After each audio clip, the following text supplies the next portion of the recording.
In Seacliff Harbor, Florida, 7 arrogant wheelers rolled into Anchor Point Marina, looking for amusement.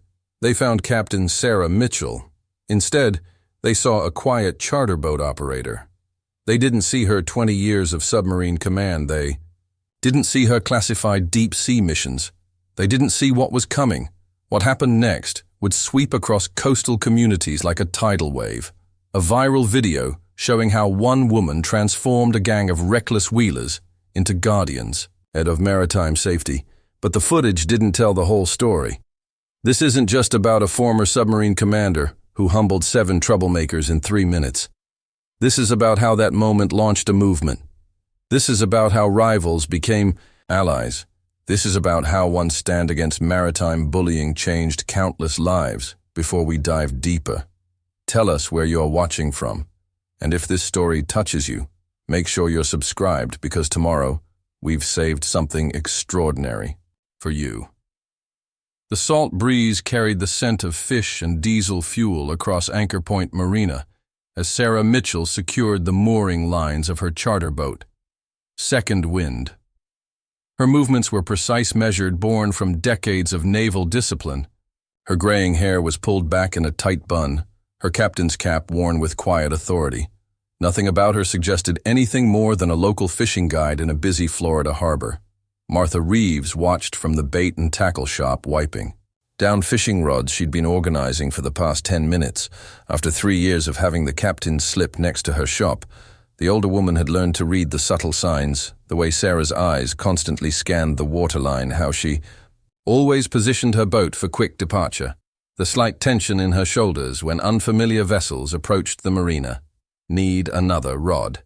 Mr. Thompson. Sarah's voice was calm, but carried across the dock, already reaching for his preferred medium-action spinning rod. Before he could answer, she'd memorized every regular client's preferences, their fishing styles, their stories.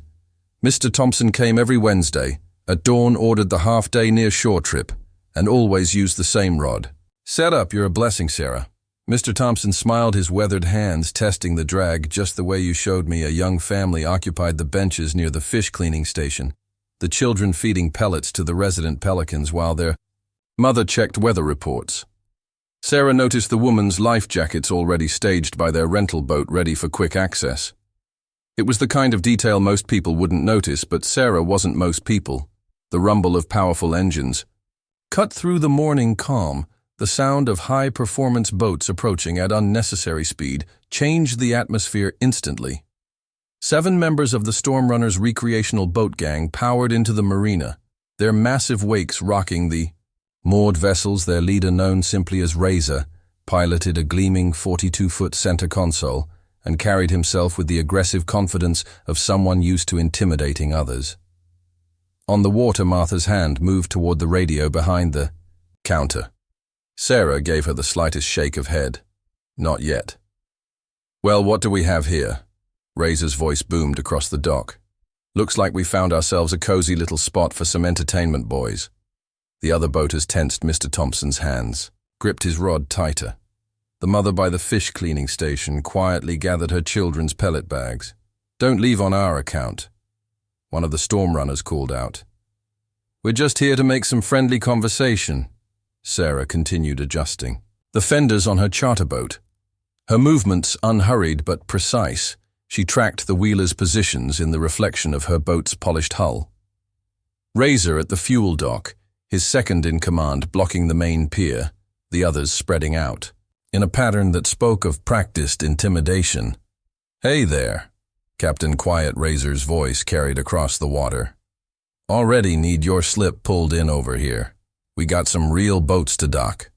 Sarah turned, clipboard in hand, her face a mask of professional neutrality. Years of submarine command had taught her to assess threats while maintaining absolute control.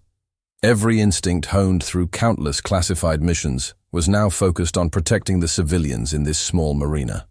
What can I help? You, with her voice was calm, measured. Razor strode down the dock, deliberately crowding her space. What's wrong, sweetheart? Not feeling social? Maybe we need to help you find your voice.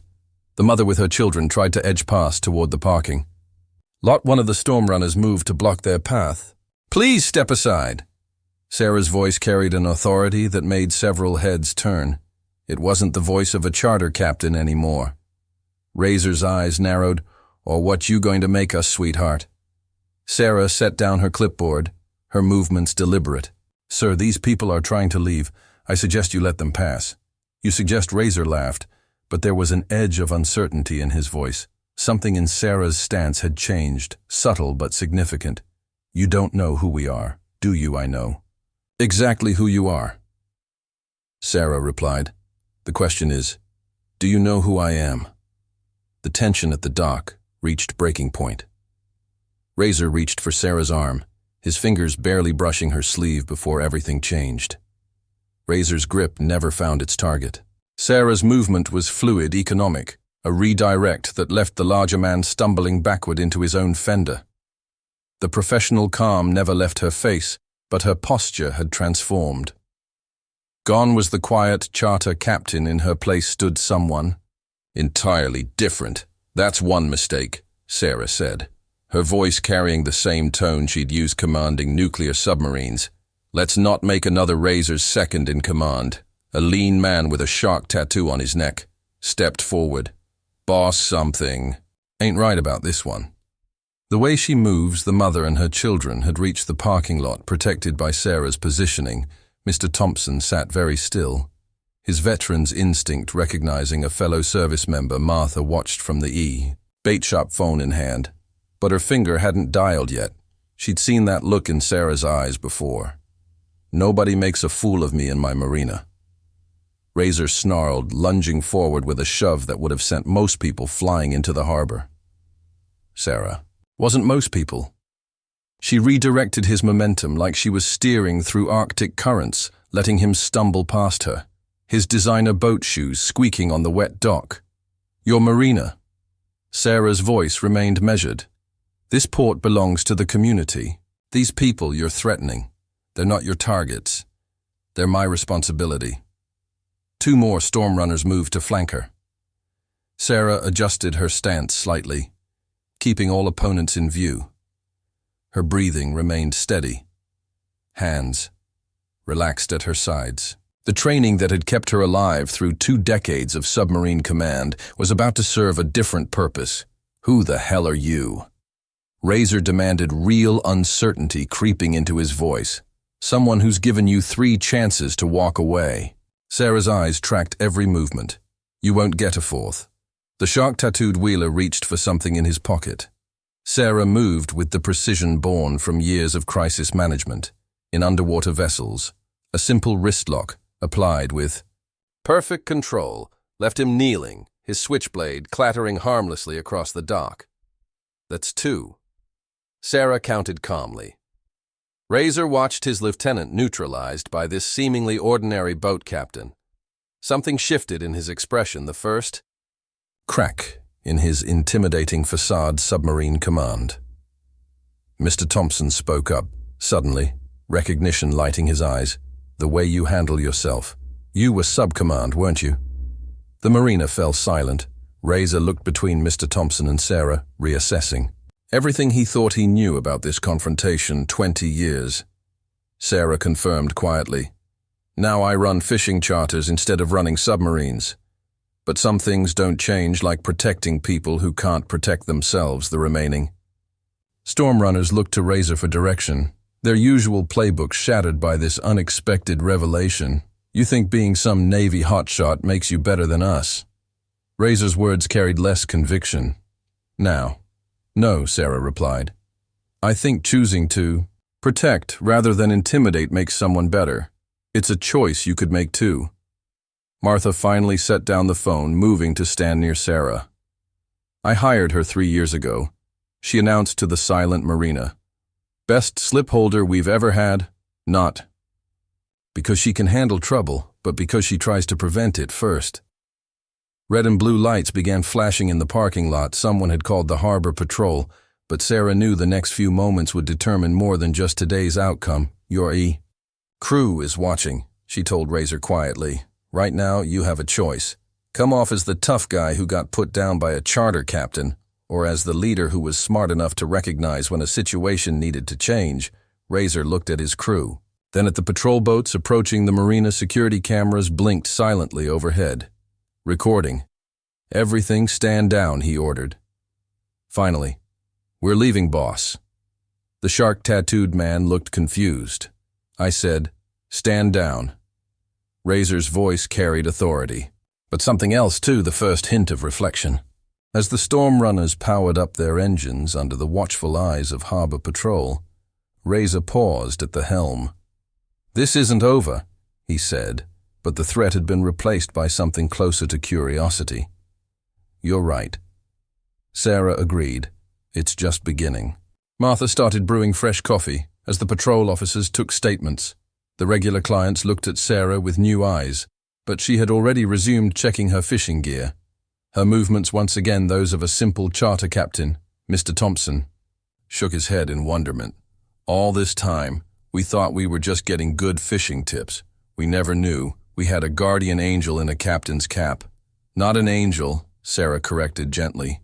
"Just someone who found a different way to serve outside Razor. Sat in his boat watching his reflection in the calm harbor. Water, his hand touched his phone, then withdrew. Something had changed today, though he couldn't yet name it. The morning charter preparations at Anchor Point Marina continued like any other, but everyone present knew they'd witnessed something extraordinary, not just a confrontation, but a moment when the possibility of change hung in the air like the lingering scent of salt and hope. Telling and preparing this story took us a lot of time, so if you are enjoying it, subscribe to our channel. It means a lot to us now. Back to the story. Sunrise painted Seacliff Harbor in shades of gold. Sarah Mitchell arrived at the Maritime Veterans Support Center well before her morning charters, unlocking the door of the converted warehouse where she spent her early hours. The security footage from the marina had already started circulating online, though Sarah hadn't watched it herself. The center was quiet this early, just the way she liked it. Photos of service members lined the walls along with notices for maritime training programs and support group schedules.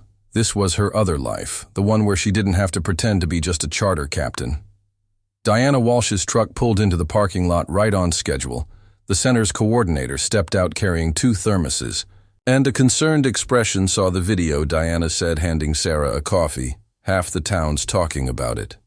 "You okay?" "I'm fine." Sarah checked the morning's paperwork, but we might need to prepare for more attention than usual before Diana could respond. A high-performance boat rumbled up to the center's private dock. Not the aggressive approach of yesterday's gang, but the uncertain idle of someone who wasn't sure they should be there through the window. Sarah saw one of the younger storm runners, Jack Torres, according to his registration papers.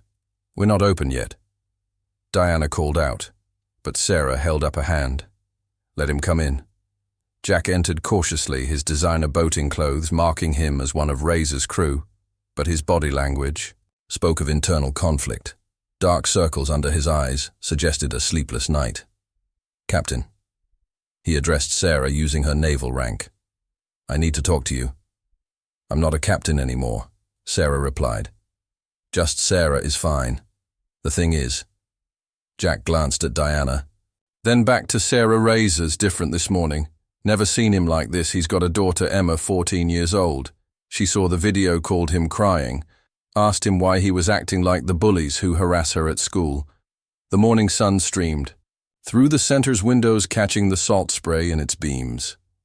Sarah waited, letting Jack find his words. "Most of us," he continued, "we're not what you think, Razor included.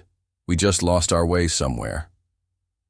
Diana moved to speak, but Sarah's slight headshake stopped her. This was a moment that needed space to breathe. "I was in the Navy too," Jack said suddenly. 5 years submarine service, came home, couldn't fit in anywhere. The storm runners, they felt like a crew again. But last night watching, Yui trailed off watching me, what Sarah prompted gently. "You had all that training, all that power, but you chose to protect instead of destroy like my old XO would have done." Jack's hands fidgeted with his boat keys, made me remember who I used to be outside. More boats approached. Jack tensed, but these weren't storm runners. 3 veterans on various fishing vessels pulled up for their regular morning coffee group. See them? Sarah nodded toward the window. They found their brotherhood too. But they found it in helping not hurting the veterans. Noticed Jack's Stormrunner's jacket. Their expressions hardening, but Jack wasn't looking at them. He was staring at the wall of photos, particularly one showing a submarine crew conducting a coastal cleanup. "Razors at the marina," Jack said, finally sitting in his truck across the street. "Been there since dawn. His kid Emma's inside having breakfast with Martha. Think he's trying to figure something out." Diana exchanged looks with Sarah. This was unexpected. Territory for both of them. "You know what the hardest part of submarine service is?" Sarah asked, moving to the coffee station. "Not the isolation or the pressure. It's knowing how to resurface, knowing how to come back to the surface world." She poured. 3 cups of coffee. Take one to Razor. Tell him if he wants to talk, I'm here until noon. Tell him to bring Emma. Jack accepted the coffee cups carefully, as if they were more valuable than his boat's keys. "What if he says no?" "Then we try again tomorrow." Sarah replied, "Change doesn't happen in one tide, but it does happen after Jack left." Diana turned to Sarah. "You think this is wise? They're still the Stormrunners." "No," Sarah corrected, watching Jack's boat pull away. "They're sailors who forgot who they were. Maybe it's time someone reminded them." The morning progressed with its usual rhythm of veteran support groups and maritime training sessions, but there was an undercurrent of anticipation. Word had spread about the Marina incident, bringing new faces to the center. Some came out of curiosity, others seeking something they couldn't name. At 11:45, a truck pulled into the parking lot. Razor stepped out, still wearing his Stormrunner's jacket, but somehow looking smaller in the morning light. Behind him, Emma clutched a marine biology textbook decorated with dolphin stickers. "Your coffee's getting cold," Sarah called from the doorway. Razor looked at his daughter, then back at Sarah. The man who had tried to intimidate a marina full of people now seemed unsure of his next move. "Emma has some questions," he said finally, "about what it means to be strong the right way." Sarah held the door open wider. "Then let's talk about strength, the real kind," as Razor and Emma entered the Maritime Veterans Support Center. The morning sun caught the edge of his Stormrunner's patch, a circling shark in mid-strike. But for the first time he looked at it with something like uncertainty, as if wondering if it still fit who he wanted to be. The Maritime Veterans Support Center's meeting room felt different, with Razor and Emma sitting at the worn conference table. Emma's notebook lay open, covered in careful drawings of marine life. Razor sat uncomfortably in a chair meant for group therapy, his designer, boat shoes squeaking against the floor. "Mom left 3 years ago," Emma explained, answering Sarah's gentle questions. "Said Dad was never going to change, but I remember how he used to be before he started running with the Stormrunners. He taught boating. Safety courses at the community college."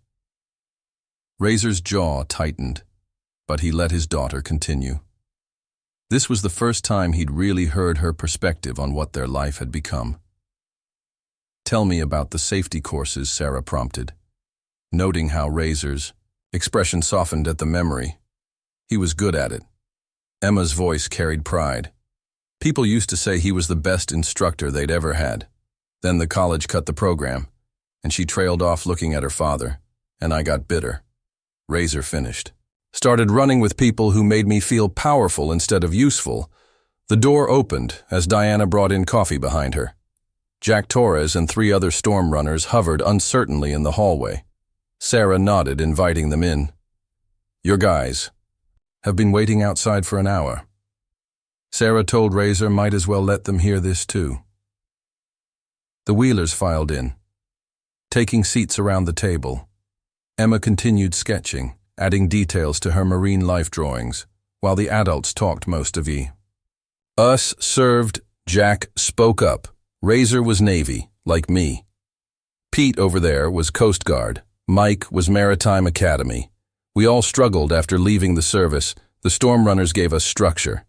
Razor added brotherhood, something to believe in.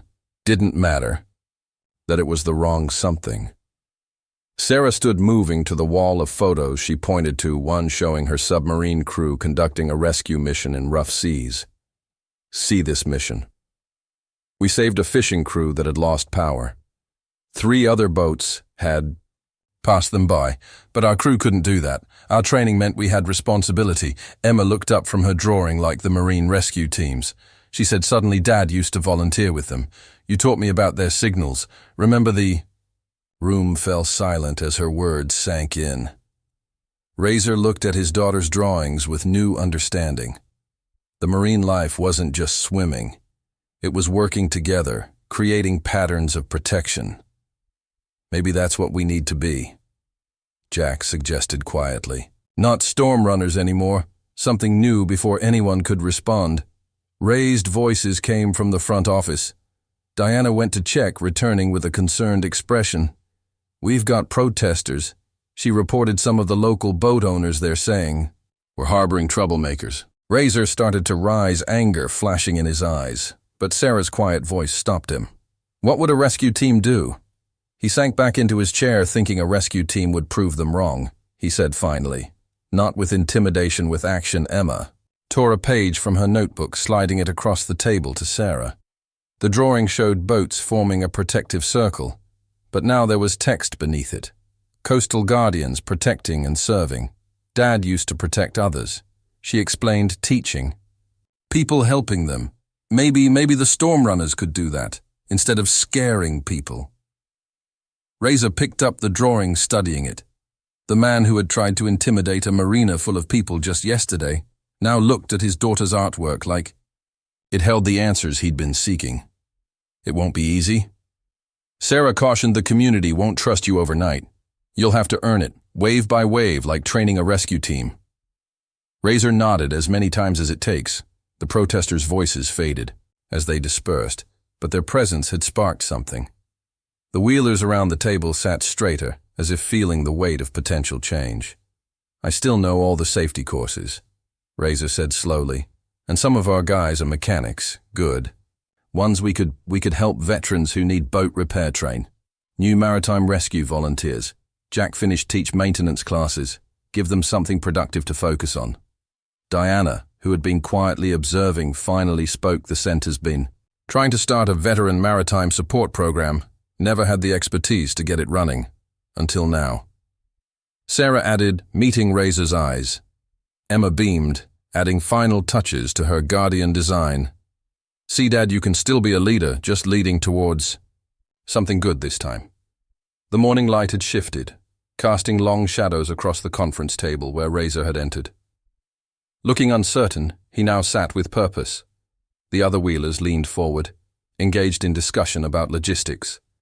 Training programs, community outreach.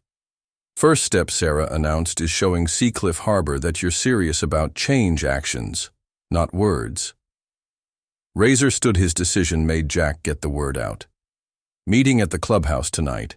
Anyone who wants to be part of this Coastal Guardians program needs to understand what it means. No more intimidation, no more territory disputes. We're going to protect these waters, not dominate them, as the wheelers filed out, energized with new purpose. Emma hung back. She placed her guardian drawing on the center's bulletin board, right next to Sarah's submarine crew photo. Sometimes the strongest thing isn't saving people, she said wisely. Sometimes it's helping them save themselves, the storm runners. Clubhouse had stood as a symbol of maritime intimidation in Seacliff Harbor's exclusive yacht basin for 4 years tonight. Its character changed with every piece of aggressive memorabilia the members carried out. Razor supervised the transformation, watching his men take down trophies of past conflicts and replace them with Emma's Coastal Guardian designs. Put the training equipment over there, Razor directed, pointing to a cleared wall. The safety gear goes by the windows. We need good visibility. For the certification classes, Jack Torres worked alongside several others, converting the bar area into a classroom space. The liquor bottles disappeared, replaced by marine safety manuals and navigation charts. Every surface was scrubbed, every dark corner illuminated. Some of the guys aren't happy about this. Jack mentioned quietly to Razor about 12 didn't show up tonight. Their choice, Razor replied. but his expression showed concern. Those 12 represented the hardcore element of the storm. Runners the ones most resistant to change. Sarah and Diana arrived with a group of veterans from the support center. The Wheelers tensed initially. Old habits dying hard, but Razor's firm nod set them at ease. First impression matters, Sarah reminded. Them surveying the space tomorrow morning. We've got 8 veterans coming for basic boat handling training. They need to feel safe here. They will. Razor assured her, then raised his voice to address the room. Listen up from now on. This isn't just our space. It belongs to every veteran who needs it. We're not storm runners anymore. We're coastal guardians, and that means something different. The sound of high-performance engines approaching caused everyone to pause. Through the windows, they saw members of the Wave Breakers, a rival wheeler gang, pulling up to the dock. Their leader, Jake Morrison, killed his engines, but kept his hand near his vest pocket. Raise a storm, he called out. We need to talk about these rumors we're hearing. Razor started toward the door, but Sarah's voice stopped him. Remember who you're choosing to be. He nodded, then stepped outside, leaving his keys behind the other coastal guardians watched anxiously through the windows. What happened to you? Jake demanded first. You let some charter captain take you down now. You're running some kind of charity, not charity. Razor replied calmly. Purpose most of these veterans are just like us. Jake looking for something to belong to, something worth fighting for. You've gone soft, Jake spat. But there was uncertainty in his voice. No. Emma's voice rang out as she emerged from the clubhouse. My dad's gone strong, real strong, not fake. Strong Jake stared at the 14-year-old girl standing fearlessly before a dozen tough wheelers behind her. The newly christened Coastal Guardian stood ready, but not threatening. You remember why you started boating? Jake Razor asked quietly. Because I do. You were Coast Guard, weren't you? Before all this, Jake's tough facade cracked slightly. That was a different life. Doesn't have to be tomorrow morning. We're teaching boat handling to veterans who can't afford lessons, could use someone. With rescue swimmer experience, the tension held for a long moment, then broke as one of Jake's younger riders spoke up. I wouldn't mind learning proper rescue techniques, boss. My jet ski's been feeling squirrely anyway. Inside, Sarah watched the exchange. With Diana. This is the real test, she murmured. Not just changing themselves, but influencing others. The wave breakers eventually powered up their engines and left without incident. But Jake's parting words hung in the air. This isn't over. Razor Seacliff Harbor isn't big enough for 2 different kinds of boating clubs as the evening progressed. More changes took shape. A schedule board went up, listing safety courses, rescue training, and support group meetings. The Coastal Guardians' new patches were simple, but powerful, a lighthouse beam wrapped around a rescue ring. Martha called Diana, announced, checking her phone. Anchor Point Marina is offering free slip space to any veteran who shows up for tomorrow's class. The marina's becoming neutral. Waterjack observed, like those ports in old naval treaties where everyone could dock in peace. Razor supervised the final preparations, then gathered everyone for a last word tomorrow. We show Seacliff Harbor. What we've become, some won't believe. It's some won't want to, but every veteran. We help every boat, we maintain every life we make safer. That's how we prove ourselves. Emma, who had been adding finishing touches to the walls, stepped back to admire their work. Dad, she called out, can I bring my marine biology books tomorrow? I want to teach the veterans' kids about ocean conservation, while their parents learn about boating. The question caught Razor off guard. The tough wheeler leader blinked rapidly, nodding to hide his emotion. Yeah. Baby, that's a real good idea. Later, as the transformed clubhouse stood quiet under the stars, Sarah found Razor sitting alone staring at his old Storm Runner's patch. Having doubts, she asked no. He replied slowly, just thinking about all the time I wasted trying to earn respect through fear. My daughter's shown more real strength in 2 days than I have in 4 years. That's because she sees you clearly. Sarah said not who you became, but who you really are. A text lit up Razor's phone. Jake Morrison calling an emergency meeting of all local boating clubs. The message was clear. Not everyone was ready to accept the Coastal Guardian's transformation. Tomorrow is going to be interesting. Razor sighed. Tomorrow is going to be necessary. Sarah corrected. Change doesn't come without resistance. The question is, are you ready to rise above it? Razor looked around the transformed clubhouse at the spaces cleared for training, instead of intimidation at his daughter's guardian designs. Spreading hope across the walls. We're ready. He answered, and for the first time in years, he felt the truth of his words. Dawn broke over the Coastal Guardians clubhouse as Razor and his crew made final preparations. Safety equipment gleamed on newly organized racks, and the morning light caught the fresh paint on the walls. 10 boats in various states of repair waited. In the maintenance bay, each representing a veteran in need of maritime training. The first arrival wasn't a veteran, but Mrs. Chen, an elderly woman clutching the registration papers of a weathered fishing boat. It was my husband's, she explained her. Voice quavering, been sitting in dry dock since he passed. I can't bear to sell it. Razor approached carefully, his imposing frame softened by genuine interest. Coast Guard veteran, he asked, noting the service emblem on the boat's bow 2 tours. He used to teach me about navigation, but I've forgotten so much. Then let's help you remember, Razor replied, guiding her to one of the training stations. Sometimes keeping their memory alive means keeping what they loved. Running. More boats began. Arriving veterans from the support center families bringing vessels that hadn't run in years. Even a few curious onlookers, Jack Torres greeted each one, his former intimidating demeanor replaced by earnest welcome. Emma had set up her marine biology corner, quickly drawing in the veterans' children with books and tide pool specimens. We're learning about ocean conservation, she announced, for when your parents join the Coastal Guardians family. Sarah watched from the entrance as Diana checked. In newcomers, the transformation was promising, but she noticed tension in the parking lot. Members of 3 other boating clubs observed from their vessels, their expressions ranging from skeptical to hostile. Incoming, Diana murmured as Jake Morrison's wave breakers roared up 15 strong here for the class. Razor asked calmly, wiping grease from his hands here to remind you what you're throwing away. Jake growled. Brotherhood, respect, territory, everything we built before Razor could respond, Mrs. Chen stepped forward. Young man, she addressed. Jake, would you have helped me with Henry's boat? Would your brotherhood have taught me to keep his memory alive?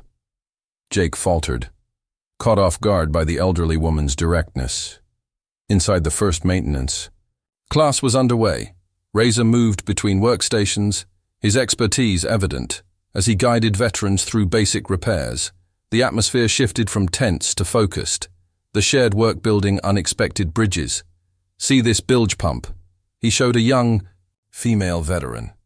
Your service skills apply here, same attention to detail, same need for precision, like maintaining ship systems. She nodded. Understanding Emma's marine biology session had evolved into something more the children were drawing there. Parents' stories, boats carrying heroes home, dolphins guiding lost sailors. One boy's drawing showed his father a wheelchair, bound veteran piloting again. Dad Emma called out, "Can we help make his drawing real?" Razor studied the artwork, then the veteran. In question, we've got experience modifying boats for disabilities. It'll take time. But he turned to Jake, still watching from the doorway. Unless you think that makes us soft. Jake's eyes moved from the drawing to the veteran, then to his own club. Members, some were already drifting toward the maintenance bay, their curiosity overcoming their prejudice. You really think you can change things? Jake asked. But his tone had shifted from mocking to uncertain. Already are, Sarah answered, approaching, with fresh coffee from the marina. Question is, do you want to be part of that change or stand against it? A commotion from the marine biology corner drew everyone's attention. The children had arranged their drawings on the wall, creating a mural of hope and transformation.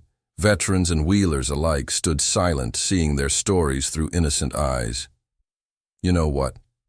One of Jake's younger members spoke up. My grandfather was Navy too. His boat's been sitting in storage since he died, maybe. Maybe I could bring it by the tension cracked further. As more wave breakers began asking questions about the program, Jake watched his influence shifting his certainties. Crumbling Mrs. Chen's fishing boat rumbled to life for the first time in years, its sound bringing tears to her eyes. Henry would be proud, she whispered, then looked around the transformed clubhouse of all of this by afternoon Anchor Point Marina was packed with an unlikely mix, veterans, wheelers, families all sharing coffee. And Story's Martha herself worked the counter, beaming as former enemies found common ground over navigation charts and engine talk. Diana Sarah said quietly, watching the scene, "We're going to need a bigger space," word spreading to neighboring. "Harbor's already on it," Diana replied, got 3 calls from other veteran centers asking how to start similar programs.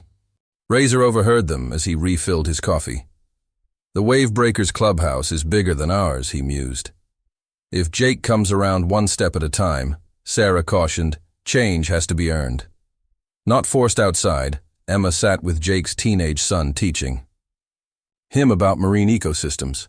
The boy added unexpected details, rescue equipment in the dolphins' paths, saving instead of showing off. "Your dad was a hero once," she told him. "Maybe he still is, just forgot for a while.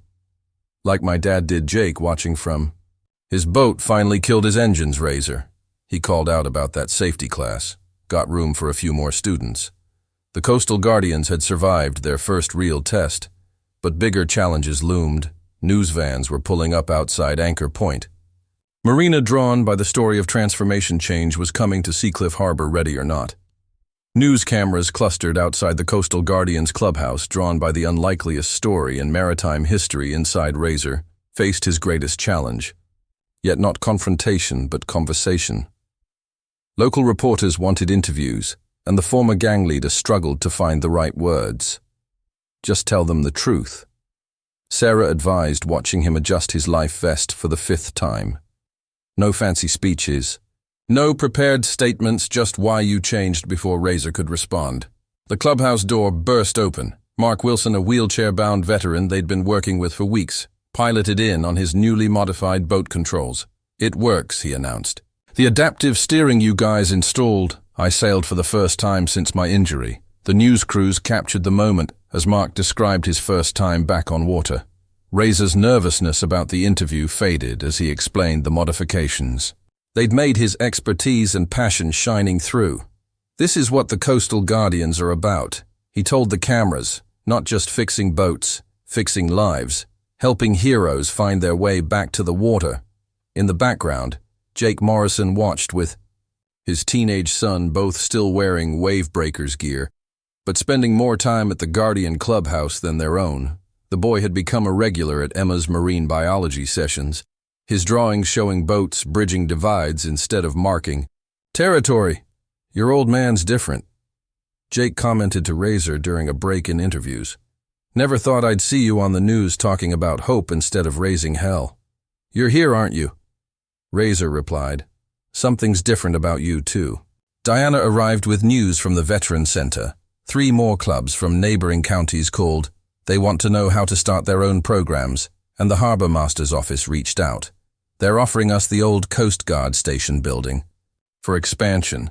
The transformation was spreading, but so was resistance. A group of hardcore storm runners who'd rejected the change had begun causing trouble in nearby marinas, trying to maintain their old reputation. "They're making a point," Jack reported, saying, "We've betrayed everything we stood for." No, Razor countered, watching Mark help another disabled veteran learn the adaptive controls. "We're finally standing for something real." Anchor Point Marina had become command central for their expanding operations. The usual afternoon lull was filled with Coastal Guardians and veterans planning their first charity regatta. Emma sat in her usual spot, teaching younger kids about marine conservation while their parents talked logistics. "Look at this," she called out, holding up a child's drawing. It showed the Coastal Guardians leading a parade of boats, but instead of wakes, they left trails of healing waters. "Got the route planned," Jack announced, spreading a nautical chart across the counter, hitting 5 veteran centers in 3 counties already got 30 boats committed, 40 Jake corrected quietly. Everyone turned to stare at him. "What's some of my guys, they want to help if you'll have us." The bell above the marina shop chimed as Mrs. Chen entered sailing gear, replacing her usual sundress. "Make that 41, she announced. Henry's boat is ready. And so am I." Razor looked around the marina at the mix of leather jackets and veteran patches, at children learning about ocean life at former. "Enemies planning to sail together. We're going to need a bigger dock." Martha already talked to the yacht club next door. Martha grinned. "They're letting us use their slips for event days. Seems someone fixed the owner's daughter's engine for free. Last week, the news crews outside had captured an unexpected story instead of the planned piece about reformed gang members. They witnessed the birth of something larger. Veterans finding new purpose. Children bridging divides their parents thought. Permanent, a community healing itself. Still think we've gone soft?" Razor asked Jake as they watched more boats arrive. "Think you've gone strong?" Jake admitted. "Different kind of strong than before. Like that submarine commander tried to tell us." Sarah, moving between boats with her usual quiet efficiency, smiled at the conversation. The Coastal Guardians were becoming exactly what Seacliff Harbor needed. Not just a veteran support program, but a bridge between divided parts of the community. A teenage girl in a wavebreaker's jacket approached Emma's marine biology table can. "You teach me about sea turtle rescue too?" she asked hesitantly. "My dad, he's talking about changing our club's name, says." "Maybe it's time for the wavebreakers to break new ground." Diana overheard and pulled Sarah aside. "We're going to need more support. Staff. This is growing faster than we anticipated." "Good problems to have," Sarah replied, watching Razor teach a young veteran the finer points of navigation. The former gang leader moved with the patience of a born instructor, his old aggression transformed into focused teaching. The afternoon sun caught the newly painted Coastal Guardians logo on the clubhouse wall across the marina. Where sharks once signified danger, they now represented protection. Every boat they fixed, every veteran they helped, every barrier they broke down added to the movement, not of intimidation, but of restoration. Outside, the first boats were lining up for the charity regatta. Mark led the formation, his modified vessel a testament to what was possible when people chose to build instead of break behind him. A mix of Coastal Guardians and Wave Breakers members checked their radios in unified purpose, ready to make some headlines. Sarah asked Razor as he prepared to lead the fleet, "Ready to make some history?"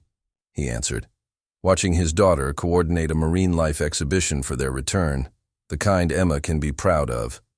43 boats thundered down Seacliff Harbor's main channel, each crew wearing a small lighthouse patch alongside their original club colors.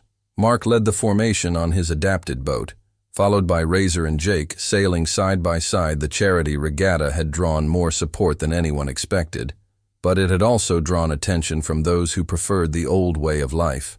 "Trouble at checkpoint 2. Jack's voice crackled over the radio. Remaining storm runners spotted heading that way. "Looks like they want to make a statement." Razor's grip tightened on the helm. The checkpoint was at Cedar Point Marine Center, where Emma and other kids were setting up a marine conservation display to welcome the regatta fleet. Diana was there too, coordinating with local veterans. This is their big play. Sarah's calm voice came through the radio. She was piloting the rear guard, watching. "Their flanks. How we handle this defines everything we've built." The formation approached Cedar Point, the rumble of their engines drawing people out to the docks ahead.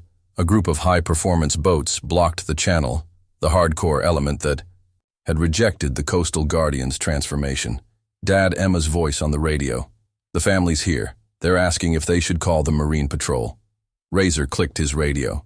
"No, we handle this our way, the right way." He turned to Jake, ready to prove. "What kind of leaders we really are." The formation slowed but didn't stop. Mark, still in the lead, guided his modified boat forward until he faced the blockade behind him.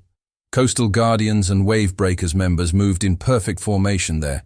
Unity, a stark contrast to the chaos their opponents represented. "Last chance," Razor shouted. "Rex, the Storm Runner's new leader, come back to what you were, or this gets ugly." Razor cut his engines, removing his sunglasses.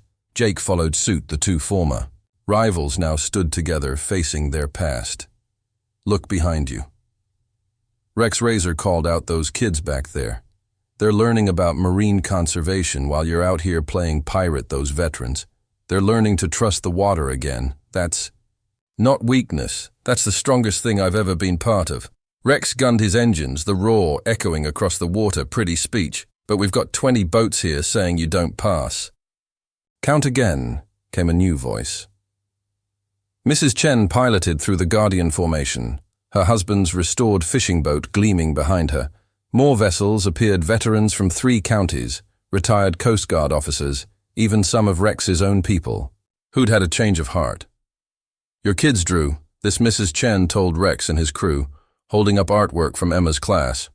While you were planning this showdown, they were learning about how their fathers protected these waters, protecting the seas, not scarring them. The standoff stretched tight as a mooring line at full strain. Then something unexpected happened. A young storm runner cut his engines, revealing a veteran's service flag beneath his club colors. My son's in that marine biology class, he said quietly. First time he's been proud to tell his friends what his dad does one by one. Boats pulled away from Rex's blockade. Not all, some remained clinging to their anger, but enough moved that the message was clear. Your choice, Razor told. The holdouts, stay angry, stay stuck, or sail with us, help build something better. Rex revved his engines in fury, but he was leading fewer than 6 boats now. The channel was clear, and the charity regatta continued. At Cedar Point Marine Center, Emma's conservation display had grown. Children of veterans, former rivals, and worried parents had spent the delay adding to it. The walls were covered with marine life murals, each one telling a story of protection. This is what they were trying to stop. Diana told the gathered crowd, gesturing to the artwork. Not a boat parade, hope itself. The event continued bigger than planned. Local news crews captured veterans teaching water safety to kids, former enemies, sharing navigation tips, families reconnecting. Over shared purpose, but they also captured quieter moments. Razor helping Rex's daughter find her father in the crowd. Jake teaching young boaters about respect instead of intimidation. You know what really changed? Mrs. Chen asked Sarah as they watched. The scene unfold. It's not just the wheelers. It's the whole harbor. We're remembering who we can be. Later at Anchor Point Marina, the expanded Coastal Guardian family gathered. To celebrate, the charity regatta had raised funds for veteran boating programs, but it had accomplished something more valuable. It had proven that change once started couldn't be stopped by force. Got something to show you. Jake told Razor, unfolding renovation plans. Wavebreaker's clubhouse, thinking of some changes. Maybe a classroom space, rescue training area. Razor smiled, recognizing the lighthouse designs in the margins, Emma's influence spreading further. Dad, Emma called out excitedly. Mrs. Chen's teaching us about navigation charts. Did you know her husband mapped safe passages for refugee boats? The marina hummed with conversation plans and possibilities. Even some of Rex's remaining crew had docked quietly, watching from their boats, seeing what they'd fought against with new eyes, ready for what comes. Next, Sarah asked Razor. Changes like this, they create ripples. Razor watched his daughter teaching other kids about marine ecosystems, her Guardian designs now incorporated into both clubs. Logos, ripples. He replied, I'm thinking tsunami the morning. Sun hadn't yet touched Seacliff Harbor. When Razor found the note on his center console, the handwriting was familiar. Catherine, his ex-wife, had seen the news coverage. She wanted to talk about Emma, about changes, about possibilities. His hand shook slightly as he read, memories of slammed cabin doors and harbor fights echoing in his mind. The Coastal Guardians clubhouse was already bustling. Despite the early hour, the safety program had expanded to 3 daily sessions with veterans from 4 counties now participating. Today brought a new challenge. National media arriving to cover what they called the Seacliff Harbor phenomenon. You look like you've seen a ghost, Sarah observed, bringing Razor his morning coffee, the former submarine commander had an uncanny ability to read people's stress levels. Catherine's back in town, Razor replied, showing her the note. Saw us on the morning news in Miami. Before Sarah could respond, Jack burst in, his face tight with concern. Rex's crew hit. The Wavebreakers clubhouse last night trashed the renovation work, left some pretty graphic threats. The timing couldn't have been worse. Representatives from veteran organizations across 3 states were arriving today to learn about expanding the Coastal Guardians program. The news crews were setting up their equipment, and now this call, the harbor patrol. Diana asked. Jake shook his head. You know how Rex operates, no proof, just enough damage to send a message. Diana arrived with more complications. The regional VA director is coming. Apparently someone's been pushing them to officially partner with us and Razor. She hesitated. Catherine's outside with Emma. The clubhouse fell silent through the window. They could see Emma hugging her mother while showing her the new Coastal Guardian designs. Catherine looked different, less angry, more uncertain. I need to handle this. Razor started, but Sarah stopped. Him. No, we need to handle all of it together. That's what Coastal Guardians do. Jack Torres organized the first safety class of the day, keeping the program running while the leaders dealt with the mounting challenges. Mrs. Chen had become a regular instructor. Her late husband's naval precision, living on through her teaching. Your mom's here. One of the veterans' kids asked Emma as they set up the marine biology corner. She saw us on TV. Emma replied, carefully arranging her conservation posters. Said she didn't recognize Dad anymore, but like in a good way. The news crews captured an unexpected moment as Catherine entered the clubhouse instead of the confrontation they'd hoped for. They filmed her watching Razor teach a wheelchair-bound veteran about adapted boat controls, his patience and expertise. Obvious. He really has changed, Catherine murmured to Sarah. We all have. Sarah replied, that's what Guardians do. The morning intensified as more visitors arrived. VA officials toured the facility while Rex's crew circled the marina, their engines a reminder of lingering threats. Jake worked the phones coordinating with other reformed clubs about security. Got something to show you, Emma announced to the gathered crowd. She unveiled a wall of photographs. Coastal Guardians working with veterans, teaching kids, protecting waters. Each image told a story of transformation. This is what they tried to destroy last night. Jake told the VA director, pointing to similar photos salvaged from the Wave Breakers clubhouse, but you can't destroy change once it starts. Catherine watched her daughter lead a marine biology session, teaching kids about ecosystem protection. When did she get so strong? She wondered aloud when she saw strength. Redefined, Razor answered, standing beside his ex-wife. When we all did the media event, began as planned, but with an unexpected twist. Instead of just Razor and Jake speaking, veterans and family members took the microphone, sharing stories of impact. Mrs. Chen described how the program had honored her husband's legacy. Mark demonstrated his adapted boat controls. Rex and his remaining crew watched from across the harbor, their numbers now down to 4. The contrast was stark, their anger against a backdrop of healing and hope. You know what really kills them, Jack observed. We're stronger now than when we were feared, real strength, not that fake tough guy act. Diana coordinated with veteran organizations explaining their methods. It's not just about boating, she emphasized.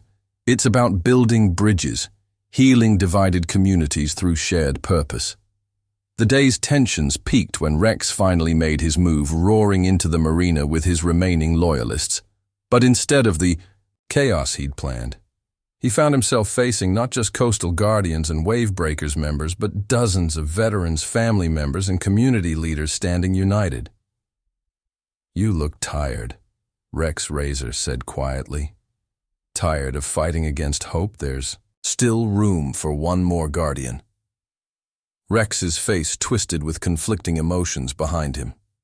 2 of his remaining crew cut their engines, letting their Stormrunner flags fall into the water. This isn't over, he snarled, but his voice lacked conviction. Actually, it is. Catherine stepped forward. Our daughter's marine biology class. Your kids are in it. Rex, they're learning about protecting oceans while you're out here playing villain. The confrontation deflated as more cameras arrived, capturing not the violence Rex had planned, but his isolation. He roared away with just 1 boat following, leaving behind a changed seascape. Inside the clubhouse, the VA director made an announcement. We've seen enough. The Coastal Guardians program is exactly what Veteran support services have been missing. We want to help you expand. The news created a buzz of excitement, but Razor held up his hand with respect. Sir, we need to do this right. Keep it genuine, keep it local, too big, too fast, and we lose what makes it work. Which is the director asked. Emma answered from her marine biology corner.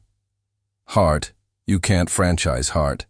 The afternoon brought more changes. Catherine stayed watching Razor and Emma work together with veteran families, the wave breakers. Clubhouse repairs began with coastal guardians and community members pitching in. Remember our first date? Catherine asked Razor during a quiet moment. You taught water safety at the community college. You were so good with the students, lost my way for a while. Razor added. Needed a submarine commander to remind me who I was.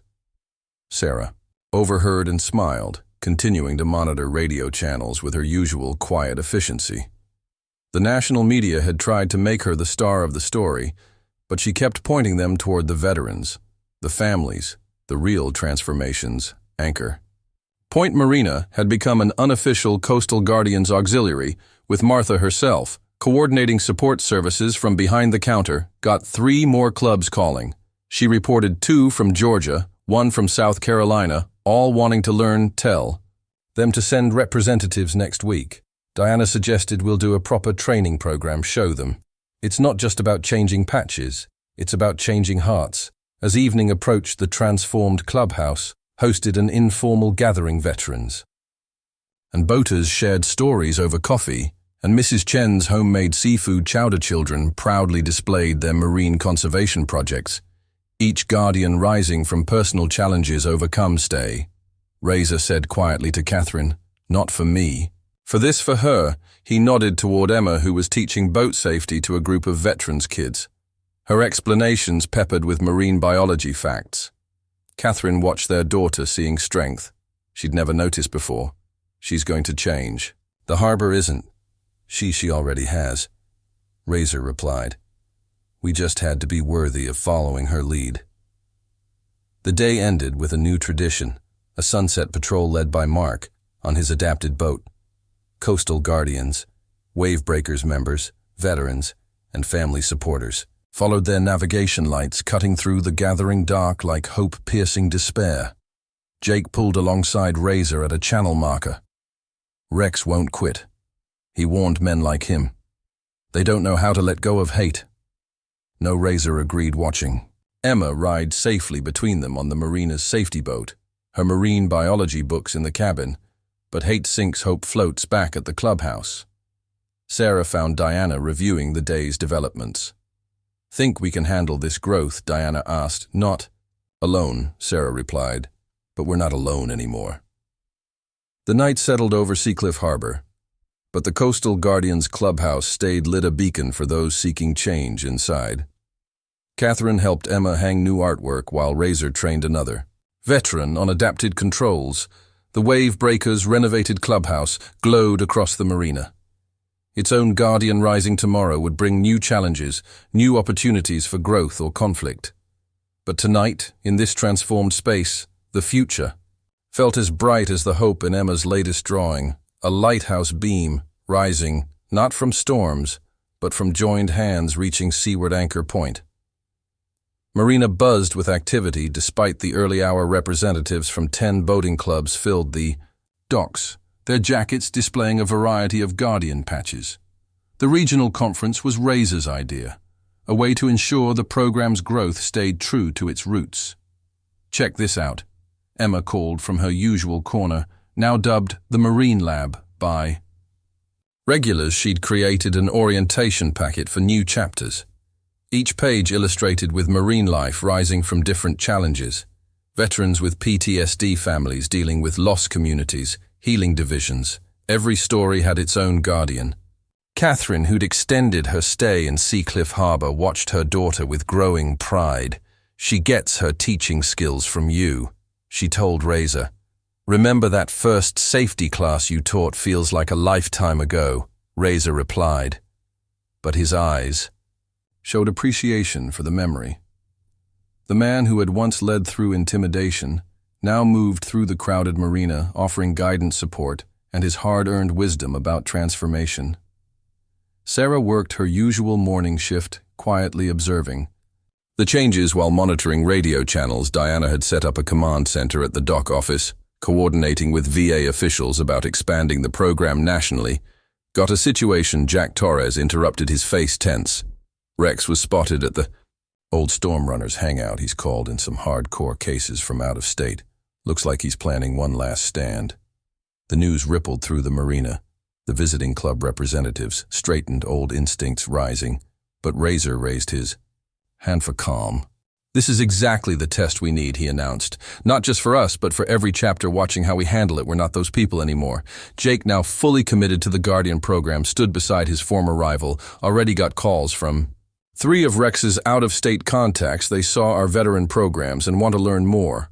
Rex is fighting a losing battle outside. The first rumble of high-performance engines signaled Rex's approach, but the sound was thin, desperate. Just 3 boats instead of the army he'd promised. They pulled up outside the marina. Rex's face twisting as he saw the transformed gathering through the clubhouse windows. Time to finish this, Razor said quietly. He walked down the dock alone, leaving his Guardian jacket on a piling. This wasn't about clubs anymore. Rex cut his engines, trying to project his old menace, brought some real riders. He growled, gesturing to his companions. Ones who remember what we're supposed to be. And what's that? Rex Razor's voice. Carried across the water, angry, afraid of change. Look through the windows. Rex could see Emma teaching marine biology to a group of veterans' kids. Catherine sat with Mrs. Chen planning a memorial regatta for fallen service members Jake worked with. Diana mapping out expansion plans. You destroyed everything, Rex accused, but his voice cracked. No, Razor corrected gently. I remembered who I was, a teacher, a protector, a father. The destruction was what we were doing before. One of Rex's out-of-state allies walked past him, drawn to the activity inside through the window. He saw his own son's artwork on Emma's wall. The boy had been attending her marine biology classes in secret. My kid drew that, he muttered, emotion cracking his tough facade. All our kids are drawing guardians, Emma explained. Drawing hope, drawing us as the protectors they know we can be. Catherine emerged from the clubhouse, standing beside Razor. I left because I couldn't watch you destroy yourself, she told him. But loud. Enough for Rex to hear. I came back because Emma showed me you'd found yourself again. Rex's remaining support crumbled as his last riders docked their boats, drawn by the energy of positive change. He stood alone on his vessel, his anger collapsing into despair. What am I supposed to do? He asked, his voice small. I don't know how to be anything else. Yes, you do, Emma called out. Crossing the dock with her marine biology book, found these in my art box. Your daughters drew them last week, she showed. Rex pictures of marine life protecting each other, each one labeled, My Dad, the Guardian. The veteran representatives watched from inside as Rex's transformation played out on the dock. This wasn't just about one man's change. It was a blueprint for their own chapter's transformations. See, Razor addressed the gathered leaders. This is how we grow, not through force, but through understanding. Not through fear, but through hope. The conference resumed with new energy. Diana presented expansion plans, while Sarah quietly ensured all radio channels stayed monitored. The VA officials took notes on the organic way the program handled conflict, impressed by the balance of strength and compassion. We're going to need more space, Martha mused, watching. Her marina overflow with positive change already handled. Jake announced, Wave Breakers renovation is complete. We're turning it into the first Coastal Guardians training center, teaching everything from boat safety to marine conservation. Catherine pulled Razor aside as the excitement built. I've been thinking about moving back, she said carefully. Not for us. That chapter's closed. But for this. For what you've built here, Emma needs to be part of it. The afternoon sun painted Anchor Point Marina in warm light as the first official Coastal Guardians regional conference continued. Representatives from each chapter shared their community's unique challenges and solutions.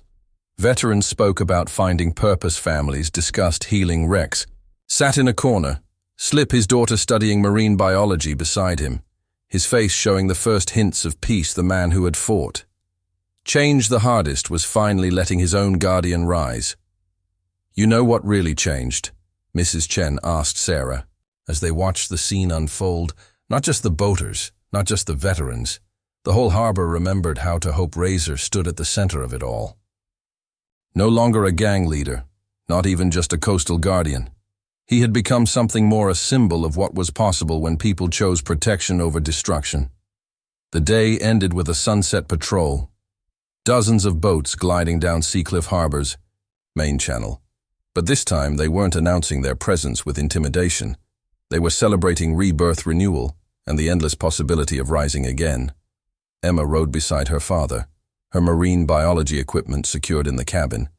Catherine followed in her own boat, finally at peace with the changes. Jake and his reformed wave breakers cruised proudly under their new guardian patches. Even Rex joined the formation, his daughter's artwork secured in his captain's logback at I. The Marina Sarah monitored radio channels. As the sun set, her quiet presence still anchoring the transformation she had sparked. Diana finished coordinating with the last VA officials, securing support for nationwide expansion, ready for what comes. Next, Razor asked the gathered coastal guardian family. "Always," Emma answered. Holding up her latest research, it showed not just one species protecting another, but an entire marine ecosystem working in harmony in Seacliff Harbor. The stars emerged. Over a changed community, the coastal guardians had shown that the strongest transformations aren't forced by power, but inspired by hope. And in marinas, harbors, and coastal communities across the country, new guardians were preparing to rise. Coastal Guardians Training Center hummed with activity as representatives from 5 states gathered for certification. What had started in Seacliff Harbor was spreading, but growth brought its own challenges. Razor stood before the assembled group, his weathered face showing the strain of sleepless nights spent ensuring they got this right. "It's not about the patches," he explained, gesturing to the guardian emblems each trainee wore. "Anyone can sew on a patch. It's about understanding why we protect, and more importantly, how we help others protect with us." Diana worked the registration desk, processing applications from boating clubs across the country. Each folder told a similar story. Communities, divided veterans, struggling people seeking the same transformation Seacliff Harbor had experienced. Georgia chapters having problems, Jack reported, hanging up his phone. Local marinas aren't accepting them, still see them as the old gang they used to be. "That's why we're here," Catherine interjected. She'd taken on a role helping clubs navigate community resistance, drawing from Seacliff Harbor's experience. "Razor, they need you up there." But Razor was already dealing with issues in 3 other states. The program's rapid growth threatened to pull him in too many directions away from the hands-on work that made it effective. "I'll go." Rex offered, surprising. Everyone, the former holdout, had become one of their strongest advocates for change. "My story might help them understand sometimes." The hardest critics just need to see what's possible. Emma's marine biology program had expanded too, with trained instructors now running sessions in multiple locations. Her conservation designs had become a symbol of hope, recognized across the region. But success brought unexpected pressure. Charleston chapter called. Again, Diana told Sarah during a quiet moment at the marina. "Their kids' program isn't working like ours. They want Emma to fly out and help. She's 14. Catherine protested. Overhearing. "We can't have her carrying that kind of responsibility." The morning's training session paused as Razor received urgent news. The South Carolina chapter had encountered resistance from a hardcore boating gang, leading to a confrontation that threatened to undo months of progress. "This is the test." Razor addressed the trainees not just for them, but for all of us. "How we handle this defines everything we've built." Jake, whose wave breakers transformation had become a model for other clubs, volunteered to head to Charleston. Sometimes they need to hear it from someone who's walked the whole path. He explained Mrs. Chen's veteran spouse support group had grown into a regional network. She coordinated from the Marina counter, got 3 more Gold Star families wanting to start chapters, she reported, but we need more volunteer instructors for the safety programs. The pressure of expansion showed in small ways. Razor caught himself snapping at a new trainee, immediately recognizing. The old anger trying to resurface, Sarah noticed quietly, bringing him coffee and perspective. "Remember why we started this," she said simply. "One vessel at a time. One change at a time." Catherine found Razor in the training center's office, late that night, surrounded by reports from struggling chapters you're trying to carry too. Much she observed. "Can't slow down," he replied, rubbing his tired eyes. "Too many people counting on this working." "Then we adapt," Emma announced from the doorway, her ever-present marine biology book in hand. "Look what the Georgia kids discovered today." She showed them pictures of marine ecosystems working together, supporting each other. "That's it," Razor realized. "Studying the research we're trying to navigate alone, guardians sail in fleets." The next morning, Razor called an emergency meeting at Anchor Point Marina. Chapter representatives crowded the docks as he outlined a new approach. "We're changing the structure," he announced. "No more single leaders trying to handle everything. Each chapter needs a full guardian team, veteran support, family services, community outreach and safety training, all working together." Diana projected data showing how Seacliff Harbor's success came from collaboration, not individual efforts. The Wavebreakers transformation worked because Jake shared leadership with his whole crew. Rex added Charleston's in trouble because they forgot it's about community, not control. As if to illustrate the point, the Marina's morning rush arrived. Veterans, boaters, families and community members, all mixing naturally. The harbor had become more than a meeting place. It was a model for what every chapter could achieve. Charleston doesn't need Emma, Catherine realized. They need to understand. She created space for everyone to heal together. The training program restructured. Around this insight, instead of trying to replicate Seacliff Harbor exactly, each chapter would adapt the Guardian principles to their community's unique needs. "Look at this," Mrs. Chen called out, showing Razor her tablet the Georgia chapter had hosted. A community cookout, inviting skeptical marina owners to meet their veterans and families. The South Carolina situation was calming, as Jake helped them refocus on service instead of confrontation. "We're not just training boaters anymore," Razor told. The assembled leaders were training communities how to rise together late that evening as the training center quieted. Sarah found Razor sitting with Emma, helping her organize marine conservation materials for the expanded program. "Think we can handle this growth?" he asked Sarah together. She replied, monitoring channels with her usual quiet efficiency. That's what Guardians do. The challenges of expansion continued, but Seacliff Harbor had found its balance. Every setback became a lesson. Every struggle an opportunity to demonstrate the power of unified transformation. As the sun set over the training center, Emma put the finishing touches on a new research project, a marine ecosystem thriving not through competition, but through cooperation. "That's us, isn't it?" Catherine asked. "Watching their daughter work, that's who we're becoming." Razor corrected his voice, carrying the quiet confidence of hard-earned wisdom. "All of us protecting together." Seacliff Harbor Convention Center had never seen anything like it. 200 coastal guardians from across the country filled the main hall, their patches showing chapter locations from Boston to Miami. Razor stood at the podium, exhaustion hidden behind pride, as he surveyed what their small harbor movement had become 6 months ago. "We were one chapter trying to prove change was possible. He began today. We're 20 chapters strong. But with that growth comes responsibility, and some hard lessons we need to share the convention floor." Displayed the program's evolution. Emma's marine biology station had grown into a full youth conservation program. Mrs. Chen coordinated a nationwide network of veteran family support groups. The Wavebreakers transformation story played on loop, inspiring other clubs seeking change. "Got problems in Jacksonville," Jack whispered to Diana during Razor's speech. 2 chapters, fighting over territory forgotten. "It's about service, not control. Tampa needs help too." Rex added his phone buzzing with messages. Their veteran outreach is struggling numbers over impact. Catherine, now permanently relocated to Seacliff Harbor, managed the convention's family support center. She watched Razor on stage, noting the subtle signs of strain that only a former spouse would recognize. He's carrying too much, she confided to Sarah. They all look to him for every decision, every problem. That's why today matters, Sarah replied, monitoring radio channels with her characteristic calm. They need to learn what you did. That it's not about any one leader, it's about community. The convention's first crisis hit. During the morning session, news arrived of a major setback in Key West. A Guardian chapter had reverted to old behaviors, tarnishing the program's reputation. This is what happens when we grow too fast, Jake told. The assembled leaders, they wore the patch, but didn't embrace the mission. Razor stepped down from the podium, his fatigue finally showing.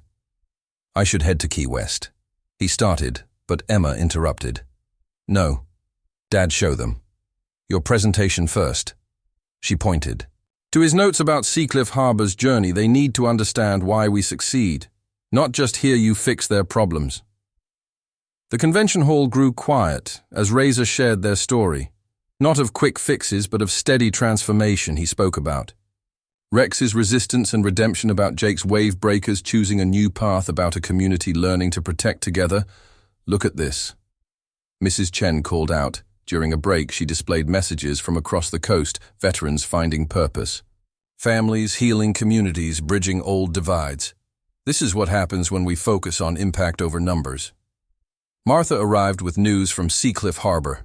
The marina was overflowing with visiting boaters and families. Local businesses, once skeptical, now competed to support the program. Harbor Council approved the expansion. She announced, "We're getting a proper training facility," but she smiled. The marina stays command central, some things you don't change.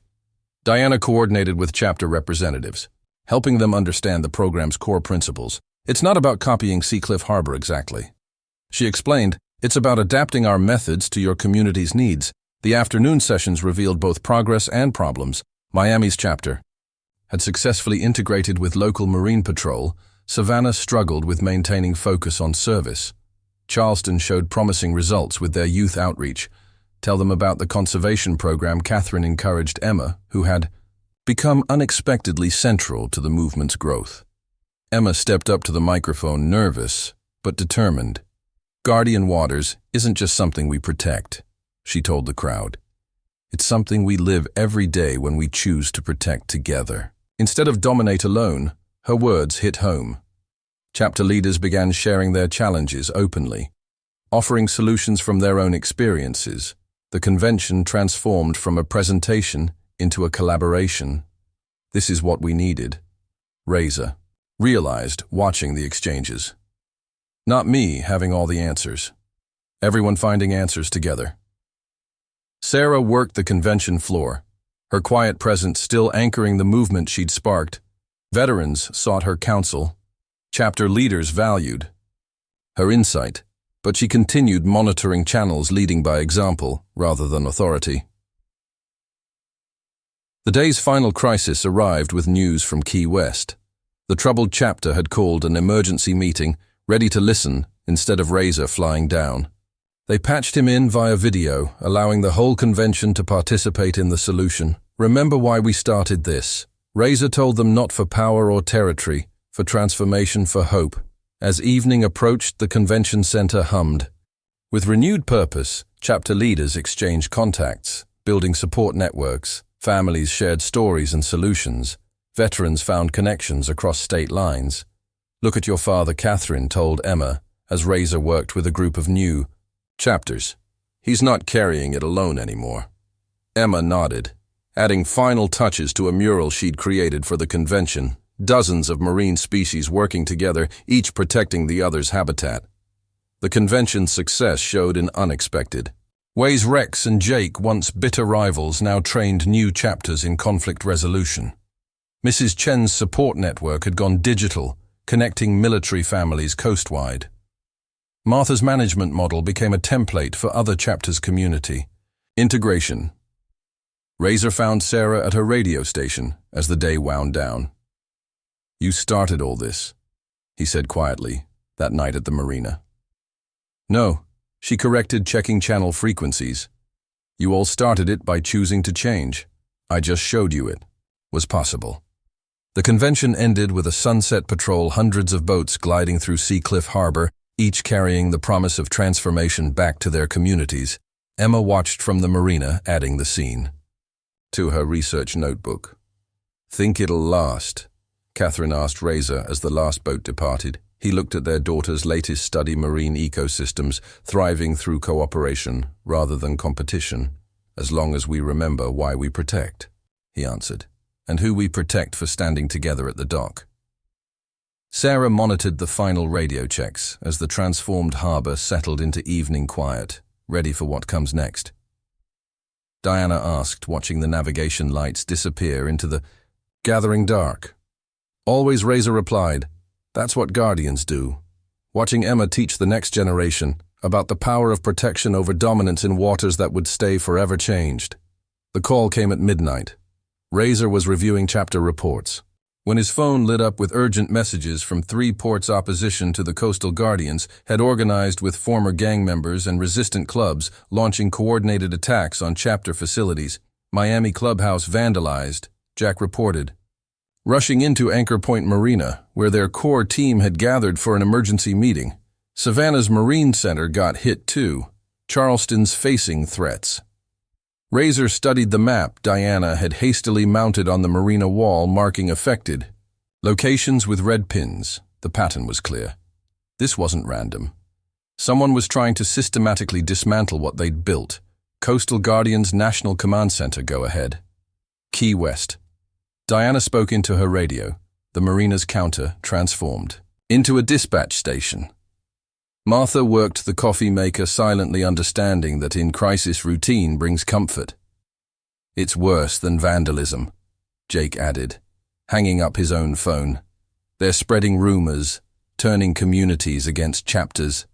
Everything we built on trust, they're trying to break it." Catherine arrived with Emma, who clutched her marine biology notebook like a shield. The 14-year-old had been up late organizing emergency conservation response when the news broke the kids in. "My online marine class are scared," Emma reported their parents, the ones in newer chapters. "Some are talking about quitting." Razor felt the weight of 20 chapters looking to Seacliff Harbor for answers. The movement had grown beyond their small port. But in crisis, everyone turned back to where it started. "We knew this might happen." Sarah spoke quietly from behind the counter, her calm presence steadying the room. "Resistance comes in waves. The question is, how do we rise above it?" The marina. Bell chimed as Rex entered. "Bringing more news, got word on who's behind this. Remember the Key West chapter that went bad? They've organized other holdouts clubs that refuse to change. They're calling themselves the True Waters. They hit the wrong target in Tampa." Mrs. Chen interrupted her tablet, showing live updates tried to intimidate our veteran families. Instead, the whole waterfront community turned out to protect them.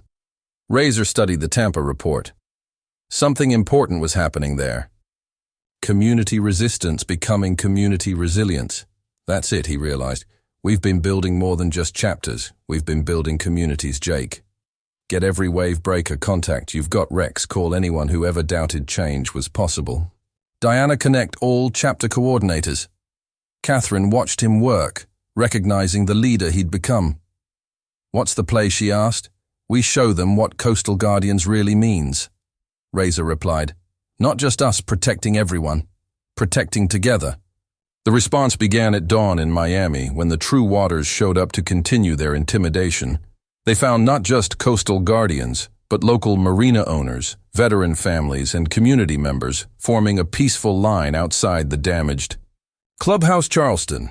Chapter reporting in Diana announced their veterans organized a rebuild. Whole communities turned out to help. Emma worked with her online marine biology students, helping them process fear through conservation projects. Their research evolved, showing not just marine life protecting territory, but ecosystems uniting against threats. Savannah is turning around. Jack reported the attacks backfired. People are telling their stories about how the program changed their lives. Media is picking it up. Storm coordinated responses from Anchor Point Marina, but he made sure each chapter found its own solutions. "We can't fight this from Seacliff Harbor." He told the regional leaders each community needs to rise its own way. Sarah, quietly managed the crisis in her own way, ensuring everyone remained focused and grounded. Her radio rounds became strategy sessions, her presence reminding them why they started this journey. Key West chapter needs help. Diana called out True Waters, planning a major show of force tonight already handled. Jake responded. Reformed boating clubs are heading there not to fight, to stand with the community. Show them what real strength looks like. The crisis peaked as night fell on the Atlantic coast. The True Waters had gathered for their big move against Key West's chapter, only to find themselves facing not opposition, but invitation come in the Key West chapter. Leader told them, his community standing calmly behind him. See what you're really fighting against. Not weakness. Hope in Seacliff Harbor. They watched the live streams as chapter after chapter transformed attack into opportunity. Miami's rebuild became a community celebration. Charleston's veterans organized a protection patrol that drew thousands. Look at this. Catherine called everyone's attention to Emma's latest research. She documented how marine species under threat often formed cooperative alliances she'd drawn. The True Waters, not as enemies but as potential partners in protection, send it to every chapter. Razor decided, remind them we're not here to fight the old way. We're here to show a new one. The night brought unexpected allies, former gang members, who'd watched the Coastal Guardians' response, stepped forward to help. Communities that had been hesitant about their local chapters now embraced them. Got a message from the True Waters leader. Rex reported near midnight. He's watching Key West's response, seeing armed groups stand down in the face of community unity, starting to ask questions. Anchor Point Marina remained command central, but the crisis had shifted. What started as an attack on the program had become a demonstration of its deepest truth. Transformation happens when communities choose to protect together. Mrs. Chen Razor called out, get me the Veteran Family Support Network. Jake, connect your reformed chapters. Diana, all coordinators. It's time to show them what Coastal Guardians really are. As dawn approached, the True Waters offensive had crumbled. Not through confrontation, but conversion. Communities across the coast had proven stronger than intimidation. Their unity, more powerful than threats. You know what really stopped them? Emma asked, showing her father her crisis research. Not our strength, our story. Everyone's got guardian waters inside them. Dad, even the ones trying to stop us from protecting. Razor looked at his daughter's marine biology notes, then at the tired but determined faces in Anchor Point Marina. The crisis had tested them, but it had also proven something vital. The Coastal Guardians wasn't just a program anymore. It was a movement powered by the simple truth that transformation is contagious. Next time, Catherine suggested, watching the sun rise over Seacliff Harbor, they might protect with us instead of against us. That's the real victory, Sarah added quietly, monitoring the morning radio channels. Not defeating enemies, transforming them into allies. Morning light streamed through Anchor Point Marina windows, illuminating an unexpected scene. Marcus Waters, leader of the True Waters, sat across from Razor, his intimidating facade cracking under the weight of recent events between them. Lay Emma's marine conservation research, each page telling a story of transformation. Denver broke me. Marcus admitted, his voice rough with emotion. Watching those communities stand together, seeing what you've really built here, made me remember why I started boating in the first place. Razor studied the man who had orchestrated attacks on their chapters, seeing echoes of his own past struggles. It's not about surrendering who you are, he explained. It's about becoming who you were meant to be. The marina hummed with activity as chapter representatives arrived for the post-crisis conference. Diana coordinated reports from across the coast, each telling a similar story. Communities emerging stronger, chapters more integrated, the program's foundations deepened rather than damaged. Savannah chapters reporting record volunteer numbers. Jack announced the attack brought out supporters. They didn't even know they had. Catherine worked with Emma at their usual slip, helping develop a new integration program for former opponents. The 14-year-old's insights into marine ecosystem cooperation had proven invaluable during the crisis. Everyone's got guardian waters. Emma explained to Marcus, showing him her latest research, even if they don't know it yet. Sometimes the hardest part is just believing you can protect. Sarah moved through the crowd, monitoring channels with quiet wisdom, her presence still anchoring the movement she'd sparked. She paused at Marcus's boat serving. "Him with the same respect she showed everyone, the first patrol's always the hardest," she said softly, a reminder of every transformation's humble beginnings. Jake arrived with news from the Wave Breakers network. Reformed clubs are stepping up everywhere. They're offering to mentor True Waters members who want to change. They've walked this road. They know the way the crisis had sparked unexpected growth. Mrs. Chen's Veteran Family Support Network had expanded to include former opponents' families. Anchor Point Marina had become more than a meeting place. It was a symbol of what community could mean. "Got something to show you." Diana called Razor to the counter. She spread out facility reports from across the coast. Every chapter that got hit. Their communities have donated boats. Resources support. We're not just rebuilding, we're expanding. Marcus watched the activity with growing understanding. "All this time," he said, "we thought you'd gone soft, but this is strength. I never understood before." Razor recognized the moment, the same realization he'd had that first night when Sarah showed him a different kind of power. "Want to understand?" "It better," he asked. The afternoon brought more transformations. Marcus's lieutenant arrived, with news half the True Waters were ready to change. Inspired by the communities they'd failed to intimidate, the other half were watching, waiting, seeing.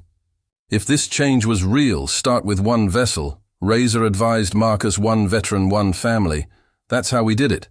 That's how it spreads. Catherine found Razor in the Marina's office surrounded by before and after photos from their chapters. "You're really going to trust them?" she asked, after what they tried to do. "Someone trusted me," Razor replied, looking through the window at Sarah. Monitoring radio channels changed everything. The conference room at the new Coastal Guardians headquarters filled. With leaders planning the next phase, Jake and Rex, once bitter rivals, now trained new chapters in handling resistance. Mrs. Chen's family programs had become a model for community integration.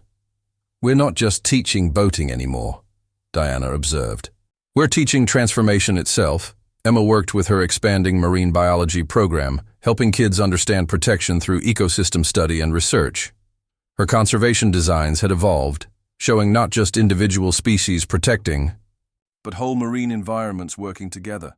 "The True Waters need this too," she told her father, showing him new research. "Kids are just like we were, waiting for their parents to remember who they really are." Marcus spent the day witnessing the program's depth. He saw veterans finding purpose, families healing communities, bridging old divides in the maintenance bay. Former enemies worked together, teaching boat repair to disabled veterans. "Your daughter said something earlier," he told Razor, "about everyone having guardian waters. Even us, especially you," Razor answered. "Because you've seen both sides now, that makes your transformation more powerful." Not less. The sun set over Seacliff Harbor as the expanded Coastal Guardian family gathered. At Anchor Point Marina, the marina had managed to hold them all, just as it had held their dreams from the beginning. "Remember that first night," Martha asked Sarah, "when you chose to show strength through protection instead of power?" Sarah nodded still.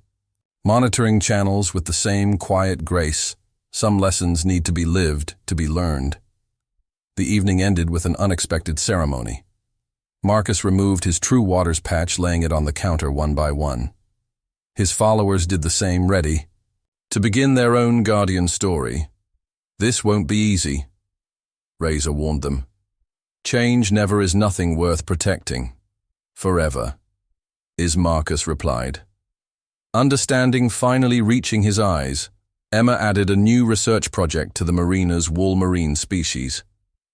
Of all types and behaviors working together, former predators becoming protectors, every fin helping guide another. That's the real story.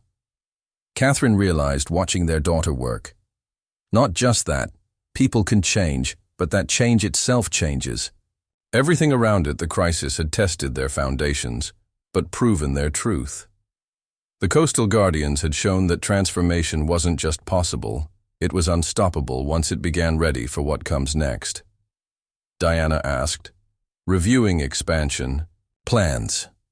Razor looked around the marina at Marcus, beginning his journey at Emma, teaching others to protect at Sarah, still monitoring channels with quiet strength at a community that had learned to protect together.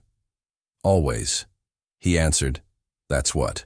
Guardians do the morning Seacliff Harbor changed forever, started like any other at Anchor Point. Marina Sarah monitored the channels for the early traffic. Razor reviewed chapter reports, and Emma studied marine ecosystems. Then Diana burst through, the door waving an official letter. The White House. She announced breathlessly, they want to recognize the Coastal Guardians as a national model for veteran support and community transformation. They're sending representatives here next week. The news rippled through the marina. Martha immediately started planning how to handle the influx of visitors. Mrs. Chen mobilized her veteran family network for presentations. Jake and Rex coordinated with reformed chapters for demonstrations. They want you to speak. Diana told Razor about how a small harbor movement became a national solution. Razor found himself staring at his reflection in the calm harbor water, seeing both who he'd been and who he'd become. Not just me, he said finally. This was never about one person. Sarah arrived. With more news, the Department of Defense had reviewed Emma's marine biology program. They want to implement it in coastal military bases nationwide. She explained they're calling it the Guardian Protocol for Environmental Leadership. Emma looked up from her research, suddenly uncertain. But will it work the same without the stories? Without the real Guardians, showing them how Marcus, the former True Waters leader, spoke up from his usual slip? His own transformation had become part of the program's teaching materials. The stories keep growing. He assured her every chapter adds new ones. That's how we know it's real. Preparations for the White House visit transformed Seacliff Harbor, the Coastal Guardians' headquarters, buzzed with activity as chapters sent representatives from across the Atlantic seaboard. The Wavebreakers Clubhouse, now a certified training center prepared to showcase their rehabilitation programs, got a situation. Jack reported, interrupting the planning media's digging into everyone's past, looking for dirt, old records, anything to sensationalize the story. Let them. Razor decided our strength isn't in hiding who we were, it's in showing who we've become. Sarah continued her quiet work at the marina, deflecting attention. Despite being the spark that had started everything, a national reporter cornered her during the morning patrol. You're the one, he pressed, the former submarine commander who started all this. Why won't you tell your story? Because it's not my story anymore, Sarah replied. Checking channel frequencies, it belongs to everyone who chose to protect the White House advance team, arrived, transforming Anchor Point Marina into an impromptu command center. They watched in amazement as veteran support services, community outreach, and rehabilitation programs operated seamlessly from the small harbor. How do you maintain quality control with so many chapters? An official asked Diana. We don't control, she explained. We connect. Each community protects its own way, but the principles stay the same. Catherine worked with Emma to prepare her presentation. The 14-year-old had grown into her role as the program's heart. Her marine conservation methods now backed by research and results. Remember what you told Marcus? Catherine reminded her daughter. Everyone's got guardian waters, even government officials. Razor found himself practicing his speech in the empty clubhouse late one night. Jake found him there, remembering their own journey from rivals to partners in transformation. Tell them about the failures. Jake suggested the ones who didn't make it. The chapters that struggled. Show them. It's not magic, it's work hard, work worth doing. The morning of the White House visit dawned clear and cool. Seacliff Harbor had never seen such activity. Reformed boating clubs provided security, their presence itself a testament to the program's success. Look at this, Mrs. Chen called out, showing Razor her tablet. Chapter reports were flowing in.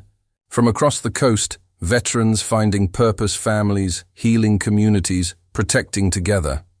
Marcus organized a special presentation with other transformed leaders. They need to see.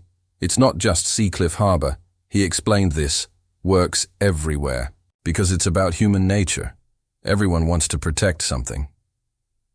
Martha watched it all from behind her counter, still serving coffee and wisdom. in equal measure. You know what they really need to see, she told Razor, not the programs or the numbers. They need to see the morning crew, the everyday magic. She was right. The White House representatives arrived early before the official ceremonies. They found Sarah quietly monitoring channels for mariners in need. They saw Emma teaching marine biology to a mix of kids, children of veterans, former gang members, and community leaders, all studying ecosystem protection together. This is it, Razor realized watching the officials' faces as they witnessed the program's heart. This is what they need to understand. It's not about recognition, it's about connection. The day unfolded with presentations and ceremonies, but the real impact came in small moments. A True Waters member showing his transformation journey, a Wavebreakers family sharing their story of healing, Mrs. Chen demonstrating how veteran support crossed all boundaries. Your daughter's program. A senior official told Razor during a quiet moment, "It's not just marine biology, is it? It's teaching empathy, community hope.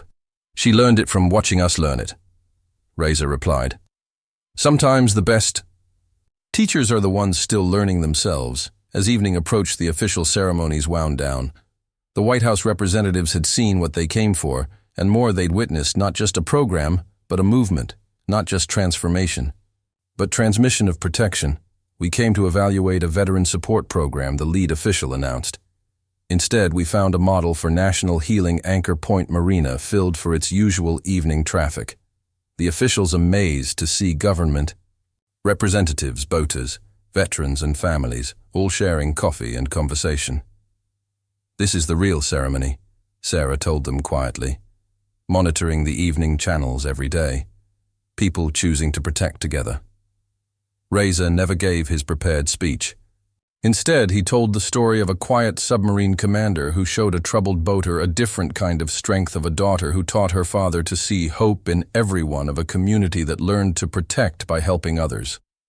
The sun set over Seacliff Harbor as Emma added one final touch to her presentation mural, a marine ecosystem thriving not toward Washington, but toward home, toward the everyday work of transformation. "Ready for what comes next?" Catherine asked Razor as they watched the officials depart. He looked around at his transformed family, not just Emma and Catherine, but every person who had chosen to protect with them. "Always," he answered, "as long as we protect together." The waters stayed calm that night, reflecting.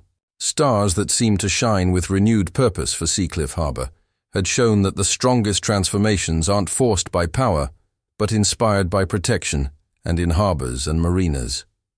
Nationwide, new guardians were preparing to rise, guided by the quiet wisdom that true strength lies not in controlling waters, but in protecting them together. The Coastal Guardians National Training Center thrummed with life as representatives from 40 government agencies filled the classrooms studying their methods. But as Diana reviewed the final reports on her desk, Sarah stepped away from her radio to share a quiet observation.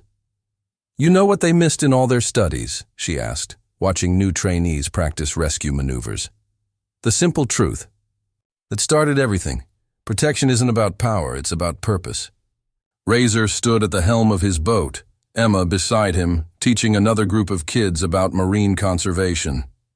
Catherine watched from the dock, seeing not just her transformed family, but an entire harbor changed by choice. The evening patrol gathered, a mix of former rivals now united in common cause. "Ready for tonight's patrol?" Razor asked Marcus, who now led his own chapter of Guardians. "Always," Marcus replied, helping a veteran adjust his new boat controls. "Every patrol reminds me why we chose this path." As the sun set over Seacliff Harbor, the flotilla moved out in perfect formation. Sarah's voice came clear over the radio, still monitoring channels, still protecting in her own quiet way. Emma's research had spread to marine programs nationwide, but she kept teaching at the marina where it all began. The waters were calm that evening, reflecting the first stars. On the dock, Martha served coffee to a new group of trainees, while Mrs. Chen shared stories of transformation with visiting families. The harbor had changed them all, but more importantly, they had changed the harbor. "Tell us again," a young Trainee asked Razor. How did it all start? Razor smiled, looking at Sarah as she monitored the evening channels. It started with a choice, he said. A choice to protect instead of dominate. And that choice is still changing waters, one harbor at a time.